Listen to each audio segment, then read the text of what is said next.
जय हिंद। आज हम लोग समझेंगे मैथ के सिलेबस, क्योंकि जो स्टूडेंट अगर 2023 में एग्जाम देने वाले हैं उनके लिए मैथ के सिलेबस को जानना बहुत ही इंपॉर्टेंट हो जाता है।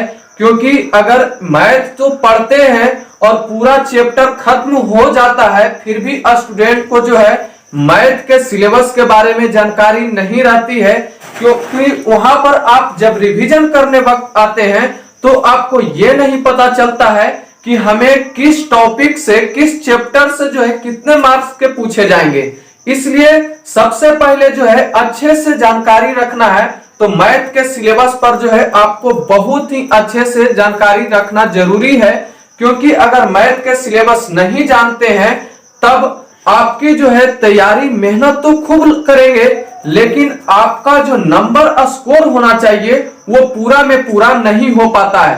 क्योंकि आपको ये नहीं मालूम होता है एग्जाम की तैयारी वक्त कि हमें कहां से, किस चैप्टर से कितने मार्क्स के क्वेश्चन आने वाले हैं। अगर चैप्टर की जानकारी रहती है कि हमें इस चैप्टर से इतने मार्क्स के क्वेश्चन आते हैं, तो हमें अच्छे से जो है पता हो जाता है कि इस टॉपिक पर हमें इतना रिवीजन करना चाहिए कि हमें अच्छे से अच्छे मार्क्स स्कोर करें। अगर आप 100 में 100 लाना चाहते हैं तो आपको सबसे पहले सिलेबस की जानकारी होना बहुत ही इंपॉर्टेंट हो जाता है। इसलिए चलिए बिना देर किए हुए आज बताते हैं मैथ के सिलेबस के बारे में।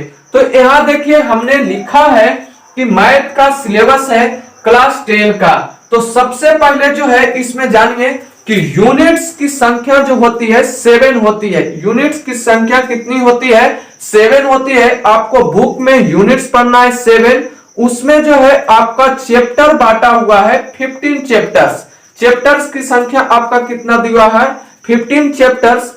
इसी 7 यूनिट्स पर जो है आपका मार्क्स आधारित रहता है। तो यहाँ देखिए हमने बोर्ड पर जो है यहाँ यूनिट जो दिया है ये 7 है। ये यूनिट्स की संख्या कितना है? 7 है। और यहाँ पर चैप्टर्स की संख्या आपका बुक में जो है वो 15 है। तो यहाँ पर अच्छे से समझिएगा कि देखिए सबसे पहला फर्स्ट यूनिट में जो होता है यहाँ पर हमने दिया यूनिट्स नेम और चैप्टर्स नेम, और उसके बाद मार्क्स दिए हैं। तो ये टोटल आप जानते हैं कि मैथ को जो पूछा जाता है 100 मार्क्स का होता है। तो यहाँ पर समझिए कि फर्स्ट चैप्टर में जो पढ़ना है वो है संख्या पद्धति। फर्स्ट चैप्टर में आपको जानना होता है संख्या पद्धति। इससे जो है आपका एक ही चैप्टर पढ़ना है, वो है वास्तविक संख्या। और एक चैप्टर आप जानिएगा तो आपको 10 मार्क्स कंप्लीट हो जाएगा। तो यहाँ पर एक में पढ़ना है संख्या पद्धति जो है वास्तविक संख्या। यहाँ से कितने मार्क्स क्लियर होंगे? 10 मार्क्स जो है आपका आ जाएगा। अब देखिए सेकंड में जो है वो है बीजगणित। सेकंड में आपको क्या पढ़ना है? बीजगणित पढ़ना है। इसमें आपको 4 जो है चैप्टर्स पढ़ने हैं। कितने चैप्टर्स पढ़ना है? 4 चैप्टर्स। पहला में है जो बहुपद, सेकंड में है 2 चर वाले रैखिक समीकरण, और थर्ड में है द्विघात समीकरण, और 4 में है समांतर श्रेणी। इस 4 चैप्टर को आप पढ़ते हैं तो आपका टोटल 20 मार्क्स जो है कंप्लीट होता है। देखिए यहाँ हमने लिखा है 20 मार्क्स जो है आपको यहाँ से आपका आएगा। तो सबसे ज्यादा है इसमें ध्यान देना होता है 2 चर वाले रैखिक समीकरण में, क्योंकि यहाँ से आपको प्रत्येक वर्ष एक ग्राफ पूछा जाता है और ऑब्जेक्टिव में जो है इसमें पूछा जाता है। तो आपको यहाँ पर ध्यान देना होगा। और फिर समांतर श्रेणी से जो है 2 मार्क्स में पूछे जाते हैं। तो सबसे ज्यादा आपको 2 चर वाले रैखिक समीकरण और समांतर श्रेणी से जो है 2 मार्क्स वाला पूछा जाता है। फिर द्विघात समीकरण से जो है आपको 2 मार्क्स का क्वेश्चन पूछा जाता है। तो ये आपको मोस्ट इंपॉर्टेंट हो जाता है, क्योंकि ये 4 टॉपिक पढ़ने पर आपका जो है 20 नंबर का कंप्लीट होता है। इसके बाद जो है 3 में जो होता है वो है नियामक ज्यामिति। 3 में आपका जो पढ़ना है वो है आपका नियामक ज्यामिति, और इससे एक ही चैप्टर पढ़ना है मात्र नियामक ज्यामिति, जो बहुत ही इजी है, फॉर्मूला बेस्ड है। इससे जो आपका जो है 10 मार्क्स कंप्लीट हो जाते हैं। तो यहाँ से आपको जो है 3 में नियामक ज्यामिति पढ़ना है, और चैप्टर्स भी है नियामक ज्यामिति, और 10 मार्क्स आपका कंप्लीट हो जाएगा। अब देखिए इसके बाद 4 यूनिट्स में जो पढ़ना है, 4 यूनिट्स में वो पढ़ना है ज्यामिति। 4 यूनिट्स में ज्यामिति पढ़ना है। इसमें 3 चैप्टर आपको पढ़ना है। फर्स्ट में है त्रिभुज, सेकंड में आपको पढ़ना है वृत्त, थर्ड में आपको पढ़ना है रचनाएं। रचनाएं हैं कहीं कहीं जो आपको बुक में मिला जाएगा बनावट, तो रचनाएं और बनावट एक ही है। तो यहाँ जब ज्यामिति में पढ़िएगा तो त्रिभुज, वृत्त, रचना, तो यहाँ से आपका 20 नंबर कंप्लीट हो जाएगा। उसके बाद देखिए 5 में जो पढ़ना है त्रिकोणमिति। त्रिकोणमिति में पढ़ना है आपको 2 चैप्टर्स। एक तो है त्रिकोणमिति का परिचय, यहीं पर आपका क्लास 10 में ही जो है आपका त्रिकोणमिति का इंट्रोडक्शन चालू होता है। तो यहाँ त्रिकोणमिति का आप शुरू से परिचय करिएगा।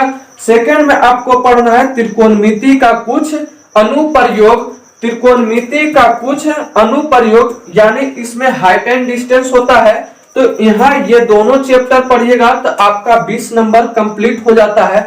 इसमें जो है आपका एकदम जो है 8.4 से त्रिकोणमिति का परिचय में और 9.1 से जो है आपका एक क्वेश्चन प्रत्येक वर्ष पूछा जाता है। इसलिए 8.4 और 9.1 यहाँ से आप कंप्लीट कर लेते हैं तो आपको 20 नंबर अच्छे से मिल जाएगा। उसके बाद देखिए 6 में जो है क्षेत्रमिति है। 6 में क्या है? क्षेत्रमिति है।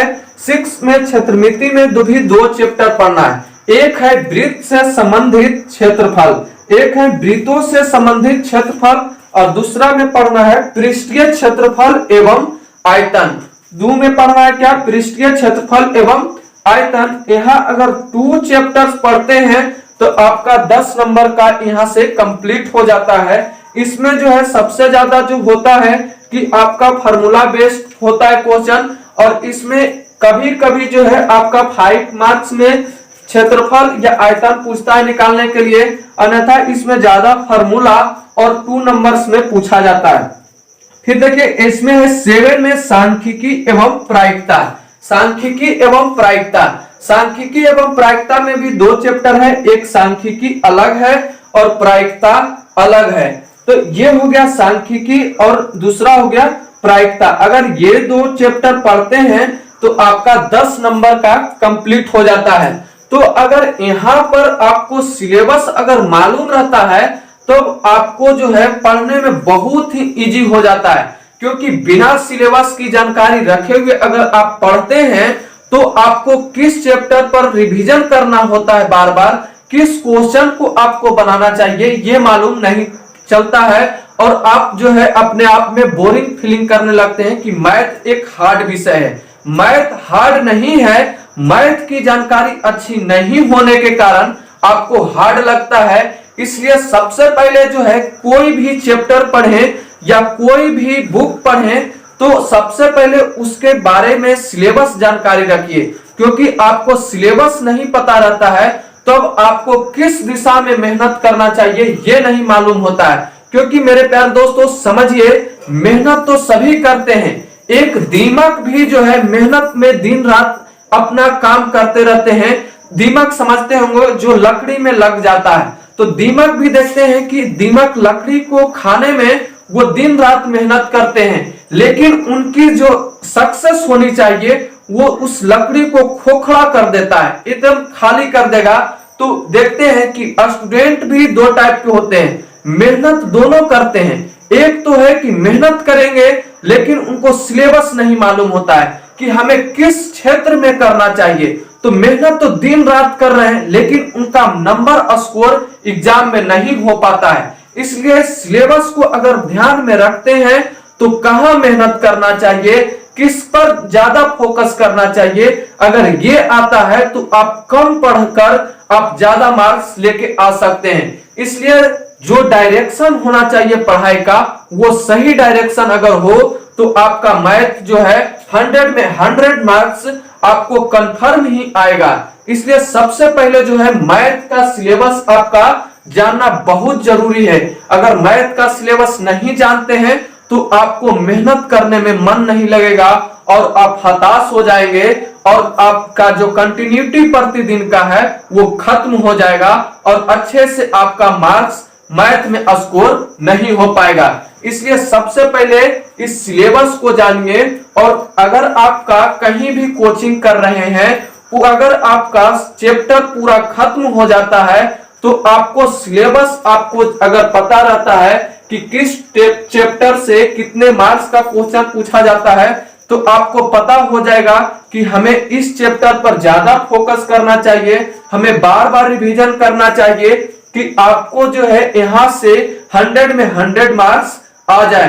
क्योंकि मैथ में ही जो है बहुत स्टूडेंट को हार्ड लगता है और बहुत स्टूडेंट को इजी महसूस होता है। इसलिए सबसे पहले इसको सिलेबस के बारे में जाने और फिर तैयारी